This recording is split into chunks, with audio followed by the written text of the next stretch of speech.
This is coffee number 5. I'm your host, Lara Schmoisman. Hi, everyone. Welcome back to coffee number 5.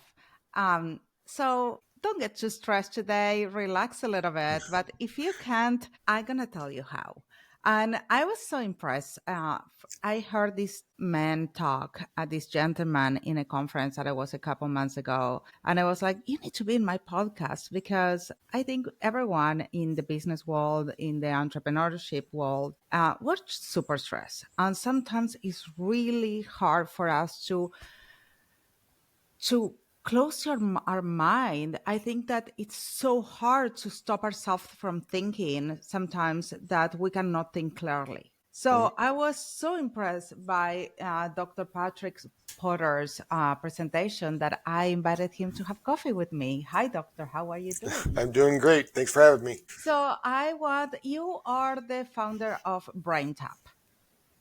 What is BrainTap, and how did you come to the conclusion that the BrainTap was needed in this world? Well, I think we have a technology problem out there in the world today, right? I mean, people are looking at their screens, they're bombarded by EMFs. There's all this electrical noise that's going on around us, EMFs and things of that nature. And we need a technology solution. So back in the 80s, actually, in 1986, I was with a group called Light and Sound Research. And we were looking at ways to help people get out of pain. My background's psychology. So I would be sent people that were psychologically in pain, but they shouldn't have physiologically been in pain. They had a surgery, or maybe they had something happen to their body. And so what we were doing was we were teaching them something called biofeedback. We were teaching them to, for instance, if you have a headache and your hands are warm, you won't have a headache anymore, because we now know that you create alpha brain waves. And so we started researching on how can we trigger this activity in the brain. We call it brainwave entrainment. So when you're training the brain, well, that's why we call it brain fitness, is we need stimulus to do that. Every cell of your body is interacting with its environment, and it's training to the environment. So for instance, if you and I were to sit down next to the ocean, that ocean has an evoked potential of 10 hertz. Just happens to be alpha, which is a relaxing, comfortable state. So what we started looking at is what do we have out there in nature that is already doing this? And then how can we create a technology solution that can do the same thing? Because people can't always go to the ocean. They can't always go to the mountaintop. They can't always do all these things. So how can you have a brain break, get your brain back to balance? And right now, I think the main reason we created it, and now as we look back over the last 38 years, is that people right now are under chronic low-level stress all the time. I mean, used to be when I was in practice before 2000, I could leave the office, shut the door, and not have to worry about any clients until the next morning. I'd go in. I remember those days that Yes. you take a trip and you don't have emails, you don't have phone calls, you don't have cell phones, nothing. But I mean, it's so interesting that as we grow on in this time and this time, we're always talking about balance. And to me, balance is kind of the age. Yes, sometimes, because what balance means for me can be different for someone else. But everyone is talking about work-life balance, but we forgot about balance our brain many times. Yes. Yeah. When you're under stress, you have a cortisol response, and your liver pumps 25 grams of sugar into your bloodstream. So if you're thinking about that, that's like eating a candy bar every time you get stressed out. So if you're an entrepreneur and you're running your own business, you're going to have a lot of activations, let's call them, where you get stressed out. Like things don't work out the way you want them to. So your brain actually tells your body that it's in fight or flight, because this body isn't designed to work in the environments we're in today. I mean, it wasn't, 2,000 years ago, we were living in caves, So here we are, we're under lights, we're living in homes. We don't have the same stressors that we have, but the stress we have today, it's constant. So one of the reasons that I invented BrainTap and why I think people need to have some kind of brain fitness is we need to disassociate, but in a positive way. A lot of people disassociate with drugs and alcohol and things of that nature, but we want to disassociate in a very natural way. And our cells, actually on a physiological level, our cells want light, sound, and vibration. Okay, let's explain for a second what brain fitness is, because okay. many people think that it's doing puzzles or trying to grow your IQ. Right. That's not really brain fitness. In fact, the science has proven that the smarter you become, the dumber you are. You have to be creative. So there's a right brain and there's a left brain. So our society acknowledges everyone who's left-brained, and they can pass tests, and they can do all these things. They can do puzzles, they can do Sudoku or whatever, and they master those things, but they can't fix the tire on their car. So the reality is that we need both of these brains. We need this creative brain. When you think about the Renaissance men, like Leonardo da Vinci and Edison, Tesla, those kind of people, they were both left-brained and right-brained. So today, what I think people are lacking is when we think about balance, and it really comes down to voltage in the brain, because the brain voltage that we have, our foods that we're consuming are causing our body to become toxic. The environments that we're in are causing our body to be toxic. Our thoughts, in fact, Deepak Chopra, who's probably one of the leading voices out there in what we call quantum health, he says that 90% of the thoughts we have today were the same thoughts we had yesterday, but 80% of them are negative. And Bruce Lipton, who wrote the book Biology of Belief, he said that 3,200 gene expressions are actually triggered by the thoughts we think, by the words we use. So when you think about stress reduction, there's no such thing as stress reduction. What we need to do is we need to build more capacity in our brain. So when we think about brain fitness, we're talking about something called neuroplasticity, which they didn't know about. If we were having... This is so interesting that you were talking about this, because I was reading Adams Grant's book, where he explains that many times being a tutor, maybe you learn more than by trying to be a student. Right. Yeah. They say we teach what we need to learn. Exactly. In fact, when I had my interns, when I had my franchise company, you had to be an intern and then you had to teach somebody. Yeah. Because if you couldn't teach what you learned, you didn't learn it. Exactly. It's so important to be able to, and also to give you a better understanding. Having to explain to someone, it gives you not only have to understand the concept, you need to have the ability of expressing it. Yes. Yeah. I mean, they say that if you can't explain it simply, you don't know it well enough. A lot of people get all confused about what's going on. So brain fitness is really a simple solution. I mean, we have BrainTap, of course, the technology that I developed, but if we had time, the solution is get up without an alarm, let your own body's natural rhythms wake you up with the light of the sun. You would create your own cortisol, norepinephrine, dopamine. You would be ready to go. You wouldn't need a cup of coffee. That coffee, if you need coffee in the morning, you have a neurological imbalance because you just slept all night long. Why would you need coffee to wake you up? You just slept. And they know that when you sleep, that's when you incubate your superpowers, right? If you want to perform better today, have a good night's sleep. They've proven that if you have 2 nights in a row poor sleep, it's almost like you had 2 drinks of alcohol. So sleep is really important. We know the solution, and the solution is turn off all of your technology 2 hours before bed, turn off the lights, do something happy, healthy, maybe listen to some Baroque classical music or some light music, maybe have a conversation with a family member or friend, do some, you think about ancient traditions. What did we do in ancient times after we were out hunting and gathering? We'd gather around the campfire, right? And we would talk about the day. Well, now we know in science, neuroscience tells us that fire is burning at 10 hertz frequency. That's alpha. That's the brainwave you want to go to when you meditate. So the fire's going. You ever been to a campfire and you go, that fire is mesmerizing. People just want to stare at it. That's because that fire is flickering. There's a science called frequency following response. So the brain actually matches that. We have mirror neurons in every cell. So our body then resonates to that 10 hertz frequency. Then we begin to create what's called acetylcholine, which is a neurotransmitter.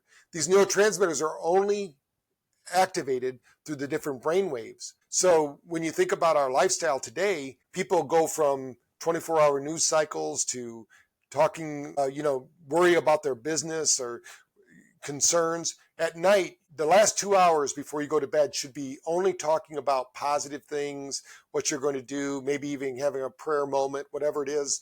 And you could do all that without spending a dime, because also we need to be outside getting sunlight. Dr. Cousins 20 years ago said the most underprescribed nutrient on earth is light. And this is because people don't understand our cells need light energy, because everything you eat, everything you breathe, even the sounds you hear around you are converted into electrical energy in the brain. And then the brain decodes them into pictures and images and sounds and all of these things. But it's really comes down to something called ATP. This is the fuel for the cells. So in our business world, we have money, but in our body, we have ATP. So think of ATP like the currency for the body. Let me ask you a question, doctor. How do you connect this with meditation? There are a lot of people that they say that meditation. Well, I'm a big believer in meditation. I think it's great. The problem is that most people can't get into a meditative state because they have something called the default mode network, or we call it the reticular activating system. So think of this system of the body. It's there to protect us. It's not a bad thing. But what it does is when you walk into a room, let's say you walk into a strange environment, your brain is automatically scanning the environment. Is this safe for me? Is it okay for me to express myself? Can I speak up? All these things come into play, and your brain is doing all of that without your awareness. It's being done through your subconscious, not through your conscious mind. Mm-hmm. And then depending upon if you look at life as a threat or you look at life as a challenge, your body will anticipate and step up, or it will recede. They say our cells, all of our cells are either in growth mode or in protection mode. So it starts really with that inner brain. So when somebody's meditating, and I've measured about 30,000 brains over the last 10 years, over 30,000 brains actually, and I could count on one hand the people that meditate correctly. Actually, most people are meditating and hurting their brain, because what they're doing is those 90,000 thoughts that I was telling you about earlier, they're negative, right? 80% of them are negative. So when they go into meditation, they're actually exacerbating the problem because they don't have new instruction sets. That'd be like using an old computer with an old program trying to create a new solution to a new problem. You have to create a new solution to the old problem. When Einstein said you have to go to the solution state and then return to the problem with the solution in mind, he meant, that's what meditation is meant for. But the problem is most people don't have time for it. It takes about an hour for somebody to get into that. Nobody has an hour anymore. You need to, and about yoga, right? I mean, people do yoga all the time. When I go to India and I work with them, yoga was designed to prepare your body for meditation, because your brain takes a lot of energy. So when you're meditating, if you don't have energy in your brain, and most people we have a piece of technology called NeuroCheck. Mm-hmm. Most people are not regulating their brain correctly. So we need to bring energy into the brain so they can actually think and actually meditate. Most people, when they meditate, they just muse about all the things that are negative about them, and their monkey mind takes over, and they don't really know what to do. That's why you need an instructor typically. If you have a good instructor and you have a good process, yeah, maybe you can do it. But as I said, over the last 30 something years, I've not seen very many people. And I've been to India, I've been all over the world. They just don't know how to do it because the conditions around you make it a part of it. When I was in India, for instance, I'll give you an example. I took a guru up on stage and we measured his brain. Of course, he had a really good brain. He'd been meditating, Hold on. How do you measure someone's brain? Oh, you use something, we use something called the WAVI or EEG. Any EEG device would do it. The brain has low-level electrical current, so you need to put probes on the brain, or you can use dry sensors now they have, so you can measure the brain that way. Or you can measure it through something called ECG, which is your heart. Like if you have the smart watches and all these devices that measure heart rate variability, you can also get brainwave activity there. But what I wanted to show people was that this person meditates 6 to 7 hours a day. Nobody has that time anymore. If you're in business, you don't have that much time. So I said, anybody in the audience who's never meditated. Yeah. And I brought somebody up on stage, and within 7 minutes, they will have the same brain profile as that guru. People thought I was crazy. We did it. We do it every time. Because the brain follows light, sound, and vibration. Everything in the universe is made up of these things. The reason you can see me on the screen is because pulsating light, sound, and vibration. Your brain then forms it into images and pictures and experiences. Mm-hmm. So what we did was, And it was so funny because Varun, who's one of our researchers now over in India, Ames Bhopal, he said to me, he goes, Patrick, you're cheating. I said, what do you mean I'm cheating? He said, that guru practiced meditation for 30 years. This person just came up here in 10 minutes and did the same thing. I said, well, have you ever meditated to a candle? He said, oh, yes. Just like I said earlier with the campfire, I said, a candle flickers at 10 hertz frequency. So if you've ever taken a bath and lit a candle and relaxed, that's because the candle is flickering at 10 hertz frequency and emitting infrared light. Now, in science today, we know we can create those environments. And then I said, my next question, yeah, how can you create those environments? How you can create your mind to take that break? Because I feel sometimes you have those days and you just need, I know I need a break. A lot of people get it in a walk and other people get it in a glass of wine because you need a mental break. Right. We actually crave those things. There was an experiment done with horses, just to give you an example. Mm-hmm. They took these fermented apples and they put them in the field, and the horses went over and they got drunk by eating these fermented apples, right? And then what they found out was so weird was they actually posted a horse there to protect their apples. Because every biological thing, when you think about stress, as stress goes up, our parasympathetic system goes down. So these two systems, the fight or flight or rest and recovery, but what's happening now is there's never a recovery time. So how do we recover? I mean, so basically we're all guilty of not letting our brain rest. Right. It's kind of like you can't leave your car on idle in the parking lot and then think it's not going to run out of gas in the morning. Mm-hmm. That happened to my son once. And right. So in our brains, if we're constantly thinking in what we call the beta brain, that's our wide awake alert consciousness, which we need while we're talking here, that should only be 45% of your brain's prevailing awareness. 30% of your brain should be in a state of alpha. Alpha is a creative, intuitive, inventive brain state. And if you can get into theta, that's even better. With Varun too, I said, hey, do you ever wonder why the gurus go to the mountains to meditate? When you talk about environments, he said, yeah, to get away from people. I said, no, they're cheating. Said, what do you mean? I said, when you're sitting in the mountains have an evoked potential of 7.8 hertz frequency. That happens to be theta. So we can create these environments. Think about it when we were hunting and gathering. We were outside in nature. We were walking on the earth. We were getting sunlight. We weren't under the constant chronic stress that we're under now. They say the average person looks at their phone 300 times a day. Now, every time you look at that phone, if you're the type of person that's optimistic and everything's good and positive, that might be okay. But most people aren't. I know. 90% of people are negative. They have a propensity to think, oh no, what's wrong? What's the problem? Why are they texting me? Why am I getting this phone call? And that first response causes a cortical response in the brain that triggers the liver to produce 25 releases. Actually, the liver holds 25 grams of sugar, or the equivalent of 25 grams of sugar and it dumps it into the bloodstream. Now, I have a question for you, because it is fascinating to me and how our brain works and all the energy that we bring into our brain. But at the same time, how can we give it a break?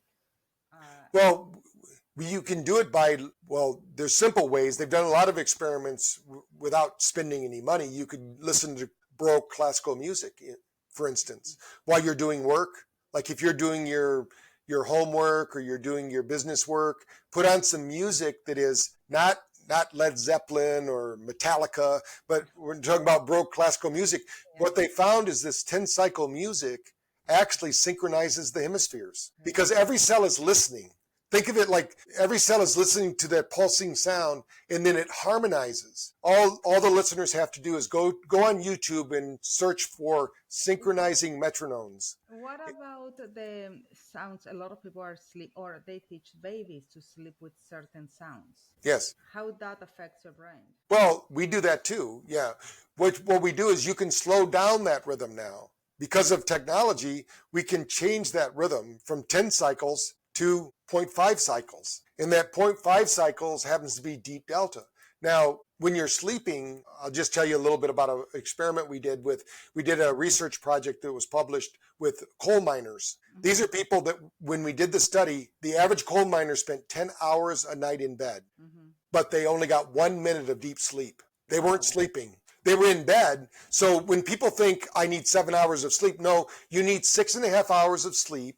That's Peak performance studies have shown that, but you need 1 hour of deep sleep and 2 hours of REM sleep. Now you can do that by creating the right environment or training yourself or, but you have to get into that first sleep cycle very quickly, because when you reach that deep level 4 sleep that I'm talking about, that's when your brain detoxes. If you never reach level 4 sleep, your brain doesn't detox. And then what you have is called leaky, like people talk about leaky gut all the time in health, because the gut membrane gets breached and proteins leak out into the bloodstream. Well, the same thing happens in the brain if you don't detoxify the brain. So when you do these brain breaks, and you can do it through many ways. You can go for a nature walk. I mean, there's a lot of ways you can do it for free. Go outside and ground yourself. One of the experiments I tell people to do for themselves that they can go right now, today, when they're out and about, go to their Home Depot, Lowe's, wherever they can find a volt-ohm-meter, and ask the person to measure their voltage. And what they do is they put it on the voltmeter, and they'll put the red on the right hand and the black on the left hand, and they'll see that most people are running around with 3 to 4 volts of energy moving through their body. That should be zero. I want to give our audience a little more hands-on experience like I had in the event at Innovos when I was at the event, and your team was able to measure me and my levels. So, and you gave me different colors. Can you explain that process and how it works? Sure. Well, I helped a team in Russia. They actually own the patent on what's called HRV, or heart rate variability. And they created this for the astronaut program, for the cosmonauts over there. But what they did was they wanted to have a way to measure health. So think of heart rate variability as the gold standard to measure health. So what we can do is your heart actually is broadcasting information. Like I said, we can measure the brain with probes on the brain. With your heart, you can measure it from up to 18 feet away. They can actually measure your heart frequency because it's magnetic. It's not just electrical. So what we were doing is we put a clip on one wrist and then a clip on the other wrist, and then we ran a low-level current through.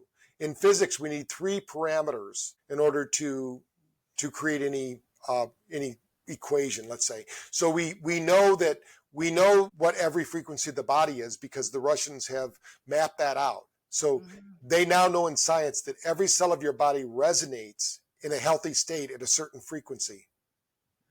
And most people think it's not metaphysics anymore. This is science. There's a science behind it. And they actually got a Nobel Prize for what they call fractal quantum mathematics. And what they did was, for the cosmonaut program, and we use this in our astronaut program here too as well, is that they figured out that they could measure between the pulses of the heart. There's something called the RR function. And there's information about our body. It comes in codes, which usually blows people away. It's almost like a computer code. Our body has this code. And what they did was they figured out the algorithm to tell us what's the function of the heart. What's the function of the nervous system? What's the function of your energy field? All of these things, and it's all validated in science. So what we did with you is we showed you what your baseline was. How are you doing right now? Are you in a sympathetic state, which means you're in fight or flight? And most people, by the way, I was in a very red state. Yes. So the red state means you were in a very neurohormonal state, which means your body was doing all the work. So think of, there's 3 different systems of the body that regulate our physiology. One is our parasympathetic, our sympathetic, and our neurohormonal. Neurohormonal is like our backup generator. So think of it like we just had a storm. We just had a hurricane and the power went out, so we have to turn on our generator. That generator takes a lot of energy to do it. So if you're in the red state, like you were saying, that means at the end of the day, you're probably pretty tired because you run out of energy. You use up all your energy. How do you change the red state to a different state? What is it? Well, that's what we do that's why we use light, sound, and vibration. What we found is that the science now, we can measure the energy at the mitochondrial level. So for the listeners, every cell of your body has an energy center called mitochondria. And in there also is something called a chromophore, which is a battery. It actually stores that energy. So every cell has an energy battery that triggers the mitochondria release of ATP. Now, what they proved was when you use light therapy like we do with BrainTap through the ear lights, which is really weird. People always go, why do you have lights in the ears? It's because your body absorbs light energy. we are physical, of course, but we are also biophotic.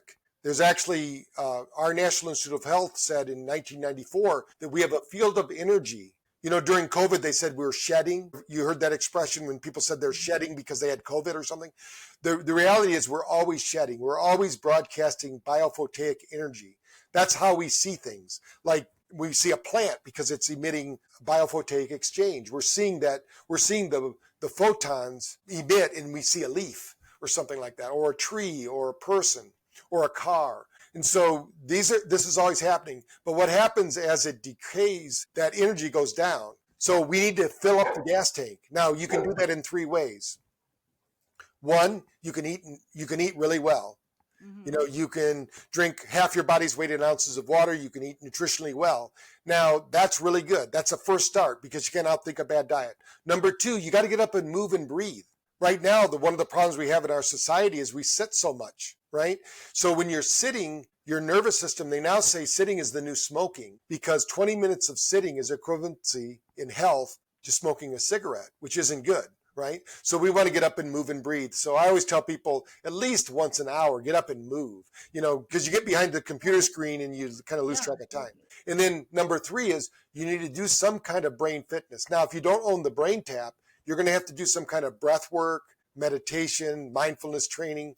Okay. Before we need to go, but I want to talk a little more about BrainTap app because we didn't get to that. Yes. And so how the BrainTap app can help you get out of the red. Yeah. Well, you can share the link here with your audience. Will, definitely.